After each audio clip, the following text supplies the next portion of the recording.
Oke teman-teman, balik lagi dengan saya Fikri Ridho. Seperti biasa saya akan bereaction soal sepak bola Indonesia dan juga tanggapan komentar dari netizen soal sepak bola tanah air. Seperti apa tanggapan mereka? Mari kita simak sama-sama. Let's go. Jangan lupa subscribe.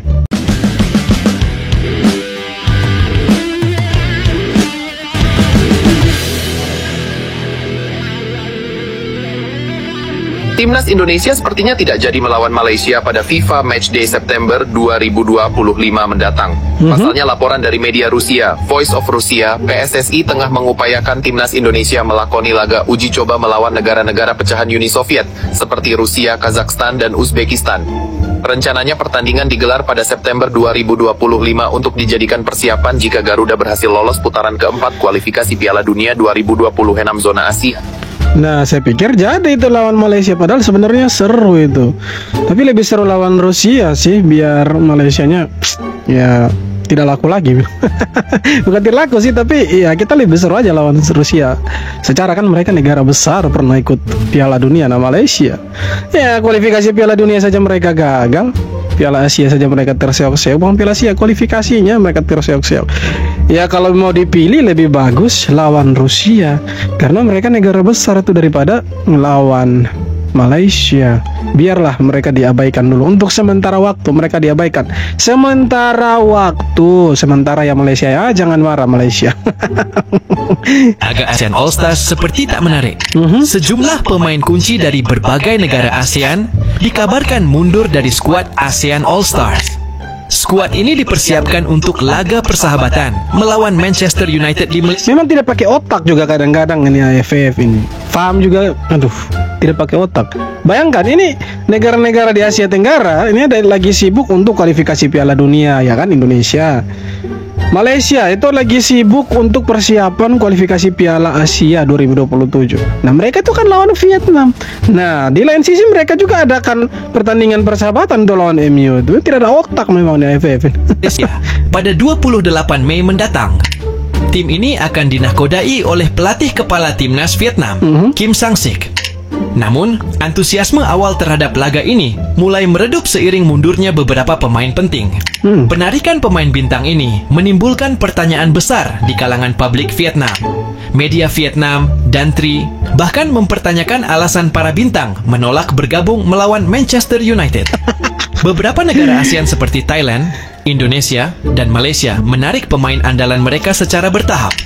Alasan penarikan ini beragam, mulai dari fokus pada kualifikasi Piala Asia hingga masalah izin dari klub pemain.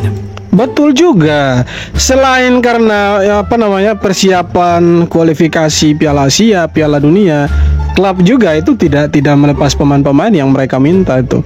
Nah, seperti Vietnam, bukan Vietnam sih, tapi Malaysia, Thailand, Indonesia itu mereka tarik ini pemain-pemain penting ini. Seperti Malaysia kemarin tarik Sergio Aguero kan, itu salah satu pemainnya mereka itu ditarik.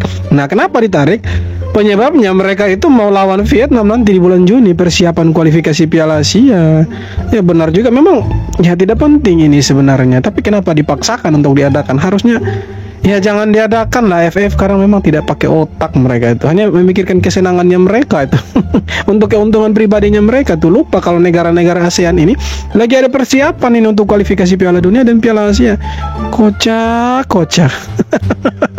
AC Milan posting animasi tung sahur kode buat rekrut Jay Itzes. Animasi itu nampilin pemain yang lagi tanda tangan kontrak dan jelas banget ada inisial huruf J. Banyak yang yakin kalau kode keras ini ditujukan buat Jay Itzes, bek tangguh Venezia sekaligus kapten timnas Indonesia. Apalagi momen postingannya pas banget setelah AC Milan melawan klubnya Jay Itzes Venezia. Klik video gue buat nonton match seru. AC Milan kayaknya butuh bek muda dengan gaya main tenang dan disiplin seperti Itzes. Jadi apakah benar postingan itu sinyal nyata bahwa Jay Itzes bakal merapat ke San Siro? Kita tunggu aja, tapi kalau benar kejadian, ini bakal jadi sejarah besar buat sepak bola Indonesia. Menurut kamu cocok gak sih Jay Itzes pakai seragam merah hitam rossoneri?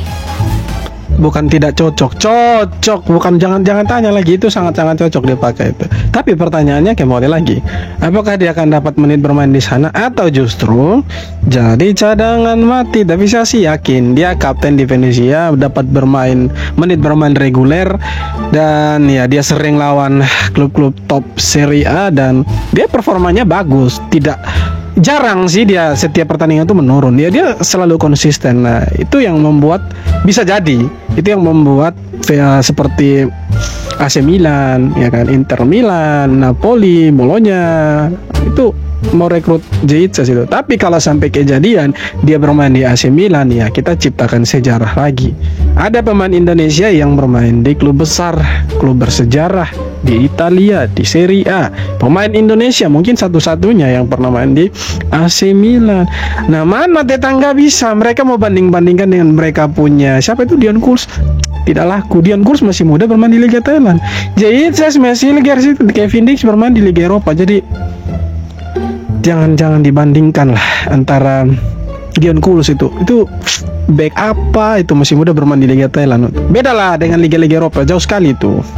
Eliano dan abangnya, Tijani Reijenders yang kini merumput bersama AC Milan, memang sudah sering membicarakan soal mimpi bersama. Mimpi keduanya adalah bermain di sebuah stadion yang besar dan dipadati banyak penonton. Impian tersebut akhirnya berubah menjadi nyata ketika timnas Indonesia menjamu Bahrain di Stadion Utama Gelora Bung Karno yang saat itu dihadiri nyaris 70.000 pasang mata. Itu benar-benar impian seorang anak laki-laki yang selalu kami, Tijani dan saya, bicarakan sejak kecil. Sungguh fantastis bahwa impian itu kini menjadi kenyataan. Kami berdua bisa bermain di stadion sebesar itu, ujar Eliano dikutip dari Sport News. Indonesia adalah negara sepak bola terindah dan paling gila di dunia. Jika Anda bisa bermain di hadapan 75.000 orang, itu tentu saja tidak ada bandingannya. Senang sekali bisa tampil di sini, kata Eliano. Ya, andai kata mereka dua adik kakak bisa main untuk Indonesia itu pasti lebih seru lagi itu. Tapi masalahnya Tijani sudah main untuk Belanda, tidak bisa lagi. Lebih keren kalau mereka dua ini bisa main untuk Indonesia itu. Top sebenarnya. Park Hang-seo, mantan pelatih kepala tim nasional sepak bola Vietnam, menilai bahwa meskipun timnas Indonesia diperkuat pemain naturalisasi sekelas Lionel Messi dan Cristiano Ronaldo, level mereka tetap di Asia Tenggara, bukan Piala Dunia. Menurutnya, Indonesia lebih berpeluang menjadi juara Piala AFF dibanding bersaing di level dunia. Ia menekankan bahwa membangun tim butuh proses panjang, bukan sekadar mengandalkan pemain naturalisasi secara instan. Bagaimana menurut kalian? Ya, kita sudah berproses panjang ini, makanya dibantu dengan pemain naturalisasi makin lengkap lah kita. Dan kasih kalam dia punya mantan anak asuh itu kan, yang dilatih sama Philippe Troussier. Jadi biar dia mau ngomong bagaimanapun, ya setidaknya kita punya pemain berkualitas lah, tidak sama kayak mereka tuh. Pemain-pemain yang bermain di Liga Tarkam tiba-tiba jadi pemainnya Vietnam.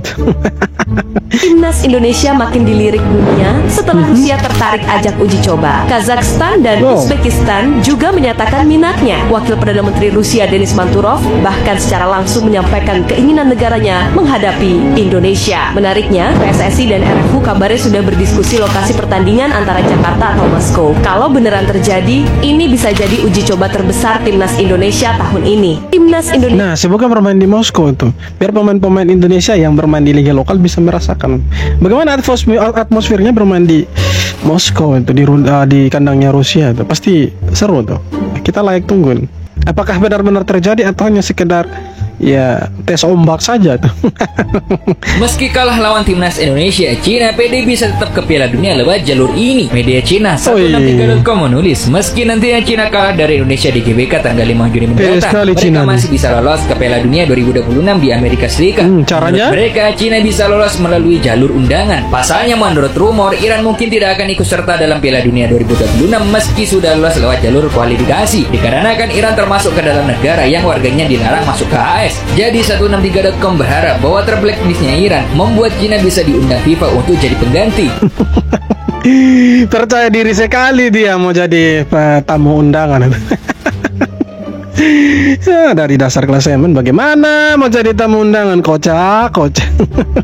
Kacau, FOM Malaysia dikabarkan ajukan permintaan ke ASEAN, minta Indonesia dikeluarkan dari AFF. Semua gegara timnas keluar lebih cepat lebih bagus. Kita tidak butuh ada di AFF karena mafia semua tuh. Lebih cepat lebih bagus, silakan. Indonesia nggak mau kirim pemain naturalisasi ke laga ASEAN All Stars lawan Manchester United. Hanya gara-gara itu.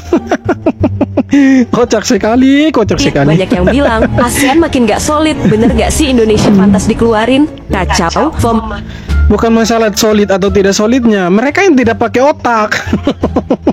Orang lagi sibuk untuk kualifikasi Piala Asia, ya kan? Kualifikasi Piala Dunia ini laga hidup mati ini. Nah, datang-datang mereka main untuk laga persahabatan. Lebih penting mana persahabatan atau untuk ke Piala Dunia dan Piala Asia? Ya lebih penting Piala Dunia dan Piala Asia lah. Daripada persahabatan yang keuntungannya untuk siapa? Ya untuk AFF dan untuk Malaysia. Karena Malaysia kan tuan rumahnya. Bukan untuk negara-negara yang lain. Jadi wajar kalau mereka tarik mereka punya pemain bintang itu. Mau dikeluarkan Indonesia silakan. Lebih senang kita itu. Ini AFC maunya apa sih? Maunya apa sih? Sebelum hari ini terjadi, boy, katanya venue round 4 itu di tempat netral. Udah bertebaran di mana-mana. Tapi tiba-tiba di hari ini nih, ada berita katanya venue akan dipindahkan di tempat yang terpusat, bukan di tempat yang netral. Dan pertanyaannya, siapa yang bakal jadi tuan rumah di tiap grup di round 4 nanti? Mari kita bahas, boy. Ini gua ambil dari laman resminya AFC, boy. Kalian bisa baca, buat yang nggak bisa bahasa Inggris nih, gua bantu artiin ya. Kita fokus di paragraf yang ini nih, boy. Playoff di benua Asia akan diisi oleh peringkat 3 dan peringkat 4 dari tiap grup. Dan kita fokus di kalimat terakhir, boy. Will be compete in a single round. Akan bertanding di pertandingan yang nggak home away, artinya ya. In centralized venue. Artinya terpusat, boy, bukan netral. Dan tiba-tiba aja, boy, ada berita begini yang akan menjadi tuan rumah terpusatnya ini di tiap grup. Nanti kan dari 6 tim ini akan dibagi jadi 2 grup ya, 3-3 tiap grup. Nah, tiap grup ini bakal milikin tuan rumah. Yang berhak jadi tuan rumahnya, dilansir dari Wikipedia, itu adalah 2 negara dengan poin tertinggi di kualifikasi round ketiga ini. Per matchday ke-8 ini, boy, peringkat 1 sama 2-nya itu adalah UAE dan juga Irak. Sedangkan Indonesia kita tahu sendiri, ini grup sangat berat sekali. Ada raja terakhir Australia, Saudi. Ya, kita bisa ada di sini dengan 9 poin dan Saudi cuma 10 poin. Ya, kita nggak akan berpotensi jadi tuan rumah. Sekali lagi, boy, ini dilansir dari Wikipedia. Dan kalian semua udah tahu kalau Wikipedia itu bisa diedit-edit ya. Gue cari source yang lebih resmi lagi tapi belum ada. Cuma kita asumsikan aja ini benar nih. Terserah lu dah AFC ya, terserah lu. Antum kan panitia, antum yang atur aja, oke? Saran dari gua nih ya untuk para fans timnas nih, daripada kita marah-marah buang-buang energi ke AFC, kita cukup doain aja yang terbaik buat timnas kita. Nah itu betul itu, supaya mereka bisa dapat hasil yang terbaik itu. Jangan kita marah-marah tuh. Tapi bagus kita doakan mereka supaya mereka main bagus, dapat hasil positif, kita lolos ronde keempat, ya bisa lolos ke Piala Dunia itu, tidak dicurangin sama mereka itu. Kan begitu sebenarnya. Bukan di tempat netral, AFC ubah aturan tempat kualifikasi Piala Dunia ronde 4 yang untungkan tim-tim Arab. Secara mendadak per hari ini, AFC mengubah lagi format untuk kualifikasi Piala Dunia ronde 4. Jika sebelumnya laga akan dimainkan di tempat netral, namun kali ini akan menggunakan tuan rumah. Nah, tuan rumah akan diambil dari 2 negara dengan poin terbanyak di babak grup ronde 3. Kalau dilihat secara poin, jelas negara-negara Arab seperti UEA, Irak, Arab Saudi, dan Qatar yang punya poin tinggi. Intinya, memang perubahan aturan format mendadak ini untungkan negara-negara Arab. Nah, kita sebenarnya bisa jadi tuan rumah kalau kita punya poin lebih dari Arab Saudi.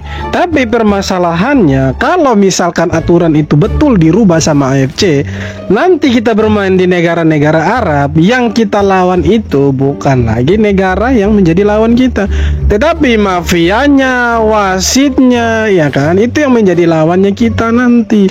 Siapa yang diuntungkan? Yang diuntungkan itu negara-negara Arab. Dan siapa yang dirugikan? Ya jelas Indonesia salah satunya yang dirugikan. Nah, kita bukan tuan rumah. Nah, posisinya bermain away.